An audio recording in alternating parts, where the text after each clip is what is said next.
ಎಲ್ರಿಗೂ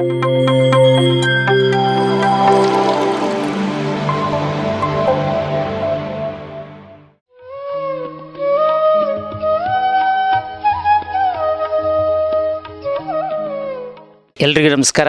ಮೊದಲನೇದಾಗಿ ನಮ್ಮ ಧ್ಯಾನ ಗುರುಗಳಾದಂಥ ಬ್ರಹ್ಮರ್ಷಿ ಪಿತಾಮಹ ಪತ್ರಿಜಿಯವರಿಗೂ ಹಾಗೂ ಸ್ವರ್ಣಮಾಲ ಪತ್ರಿಜಿಯವರಿಗೂ ನಮಸ್ಕರಿಸುತ್ತಾ ನನ್ನ ಕೆಲವು ಅನುಭವಗಳನ್ನು ನಾನು ಹೇಳಲಿಕ್ಕೆ ಪ್ರಾರಂಭ ಮಾಡ್ತಿದ್ದೀನಿ. ನನ್ನ ಹೆಸರು ಬಸವರಾಜ್ ಅಂತೇಳಿ, ಬಳ್ಳಾರಿ ಜಿಲ್ಲಾ ಮರಿಯಮ್ಮನಹಳ್ಳಿ ನಮ್ಮದು. ನಾನು 2009ರಲ್ಲಿ ಧ್ಯಾನಕ್ಕೆ ಬಂದಿದ್ದು, ಧ್ಯಾನ ಪರಿಚಯ ಆಗಿದ್ದು. ಆದರೆ ರೆಗ್ಯುಲರ್ ಧ್ಯಾನ ಪ್ರಾರಂಭ ಮಾಡಿದ್ದು 2011ರಿಂದ. ನಾನು ಆವತ್ತಿಂದ ಇವತ್ತು 10 ವರ್ಷ ಆಯಿತು ಧ್ಯಾನಕ್ಕೆ ಬಂದಿದ್ದೀನಿ. ಅದು ನಮ್ಮ ನೆಂಟರಿಂದ ನಾನು ಧ್ಯಾನಕ್ಕೆ ಬರಬೇಕಾಯಿತು. ಅವರು ಶ್ರೀಶೈಲಂ ಕರ್ಕೊಂಬಂದಿದ್ದರು ಧ್ಯಾನ ಮಹಾಚಕ್ರಕ್ಕೆ. ಆವಾಗಲಿದ್ದ ನಾನು ಧ್ಯಾನಕ್ಕೆ ಬರ್ತಾಯಿದ್ದೀನಿ. 10 ವರ್ಷ ಎಕ್ಸ್ಪೀರಿಯೆನ್ಸು ಆಗ್ತಾಯಿದೆ. ನನಗೆ ಎಕ್ಸ್ಪೀರಿಯೆನ್ಸ್ ಅಂದರೆ ಧ್ಯಾನಕ್ಕೆ ಕೂತ್ಕೊಂಡಾಗೆ ಆಗಿರೋಂಥ ಎಕ್ಸ್ಪೀರಿಯೆನ್ಸ್ಗಳೆಲ್ಲ ನನ್ನ ಜೀವನದಲ್ಲೇ ಆಗಿರುವಂಥ ಕೆಲವಾರು ಬದಲಾವಣೆಗಳು. ನಾನು ಒಂದು 2 ವರ್ಷ ಧ್ಯಾನ ಕಾರ್ಯಕ್ರಮಗಳಿಗೆ ಅಟೆಂಡ್ ಮಾಡಿದಾಗ ಏನಾಯಿತು ಅಂದರೆ, ನನಗೆ ಕೂಡ ನಮ್ಮೂರಿನಲ್ಲಿ ಈ ಥರ ಒಂದು ಸೆಂಟ್ರ್ ಮಾಡಬೇಕು, ಪಿರಮಿಡ್ ಮಾಡಬೇಕು ಎಂಬ ಒಂದು ಐಡಿಯಾ ಬಂತು.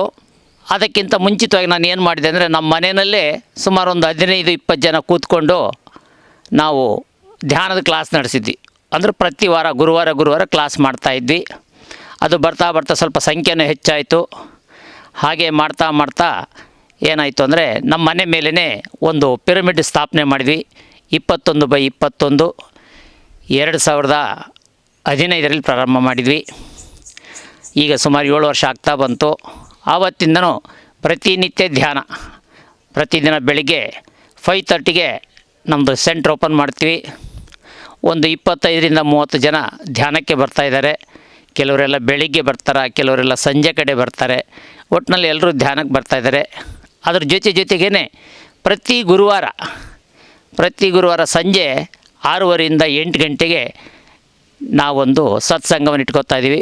ಪ್ರತಿ ವಾರನೂ ಯಾರಾದರೂ ಮಾಸ್ಟ್ರ್ ಸಿಕ್ಕರೆ ಮಾಸ್ಟ್ರ್ ಕರೆಸ್ತೀವಿ.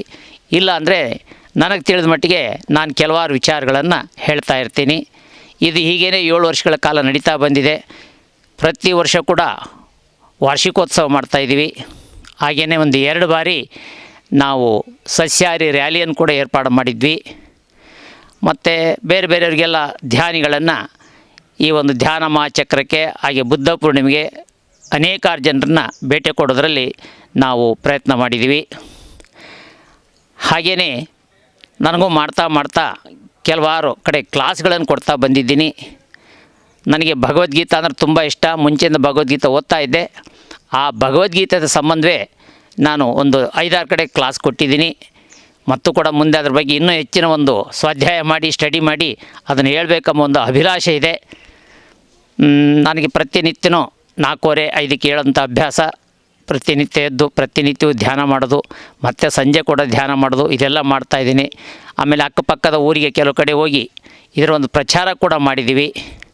ನಾನು ಹೇಳಿದ್ನೆಲ್ಲ ಮುಂಚಿತವಾಗಿಯೇ ನನಗೆ ಧ್ಯಾನದಲ್ಲೇ ಕೂತ್ಕೊಂಡು ಅನುಭವಗಳೆಂಬುದು ಏನಿಲ್ಲ. ನಾನು ಧ್ಯಾನ ಮಾಡ್ತಾಯಿದ್ದೀನಿ. ಧ್ಯಾನದಿಂದ ನಮಗೆ ಆರೋಗ್ಯ, ನೆಮ್ಮದಿ ಮತ್ತು ಏನೊಂದು ಉದ್ದೇಶ ಇದೆ.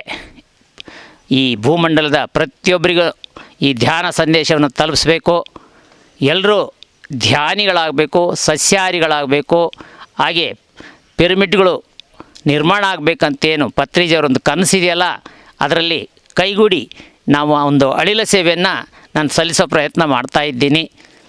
ಎಲ್ಲಿ ಕಾರ್ಯಕ್ರಮಗಳು ನಡೆದರೆ, ವಾರ್ಷಿಕೋತ್ಸವಗಳು ನಡೆದರೆ, ಸಾರುಗಳು ಬರ್ತಾಯಿದ್ರೆ ಅಲ್ಲೆಲ್ಲ ನಾನು ಹೋಗ್ತಾ ಇರ್ತೀನಿ. ಇದು ಹೇಗೆ ಅಂದರೆ ಒಂದು ಜ್ಞಾನದ ಮಹಾಸಾಗರ. ಇಷ್ಟು ತಿಳ್ಕೊಂಡಿದ್ದೀವಿ ಅಂತ ಹೇಳೋಂಗಿಲ್ಲ, ಇನ್ನು ತಿಳ್ಕೊಳ್ಳೋದೇ ಹೆಚ್ಚಿದೆ. ಎಲ್ಲೋದ್ರೂ ಕೂಡ ಆಸಕ್ತಿಯಿಂದ ಭಾಗವಹಿಸ್ತೀನಿ. ನನಗೆ ಗೊತ್ತಿರೋ ವಿಚಾರಗಳನ್ನು ಹೇಳ್ತಾ ಇರ್ತೀನಿ. ಮತ್ತು ನಮ್ಮೂರಲ್ಲಿ ಕೂಡ ಯಾರೇ ಬರಲಿ, ಅವ್ರು ಇವತ್ತೇನು ಶ್ರೀಮಂತರು ಬಡವರಂಬ ಒಂದು ಭೇದ ಭಾವ ಇಲ್ಲದೆ, ಯಾವುದೇ ಜಾತಿ ಮತ ಯಾವುದೂ ಇಲ್ಲದೆ ಯಾರು ಬಂದರೂ ಕೂಡ, ಯಾವಾಗ ಬಂದರೂ ಕೂಡ ನೀವು ಮಾಡ್ಕೊಳ್ಳಿ ಅಂತ ಹೇಳ್ತಾಯಿದ್ದೀವಿ. ಅದು ಹೇಗಿದೆ ಅಂದರೆ, ಧ್ಯಾನ ಮಂದಿರ ಮೇಲೆ ಇರೋದರಿಂದ ಗೀತಾಮೃತ ಧ್ಯಾನ ಮಂದಿರ ಅಂತ ಹೆಸರಿಟ್ಟಿದ್ವಿ. ಯಾರು ಯಾವಾಗೇ ಬರಲಿ, ಅದು ಮೆಟ್ಲು ಹೊರಗಡೆನೇ ಇರುತ್ತೆ. ನಾವು ಯಾವುದು ಲಾಕ್ ಮಾಡಲ್ಲ, ಏನಿಲ್ಲ. ಯಾರು ಯಾವಾಗ ಬಂದು ಮಾಡಿದರೂ ಕೂಡ ಅವ್ರನ್ನ ಸ್ವಾಗತ ಮಾಡ್ತೀವಿ. ಈ ರೀತಿಯಲ್ಲಿ ನಾವು ಧ್ಯಾನವನ್ನು ಸೇರಿಸ್ತಾ ಇದ್ದೀವಿ. ಇಷ್ಟು ಹೇಳಿ ನನ್ನ ಧ್ಯಾನದ ಅನುಭವವನ್ನು ಮುಗಿಸ್ತಾ ಇದ್ದೀನಿ. ಓಕೆ, ಎಲ್ರಿಗೂ ನಮಸ್ತೆ. PMC ಕನ್ನಡ ಚಾನೆಲ್ ಅನ್ನು ಲೈಕ್ ಮಾಡಿ, ಶೇರ್ ಮಾಡಿ, ಸಬ್ಸ್ಕ್ರೈಬ್ ಮಾಡಿ ಮತ್ತು ಮಾಡಿಸಿ. ಎಲ್ಲರಿಗೂ ಧನ್ಯವಾದಗಳು.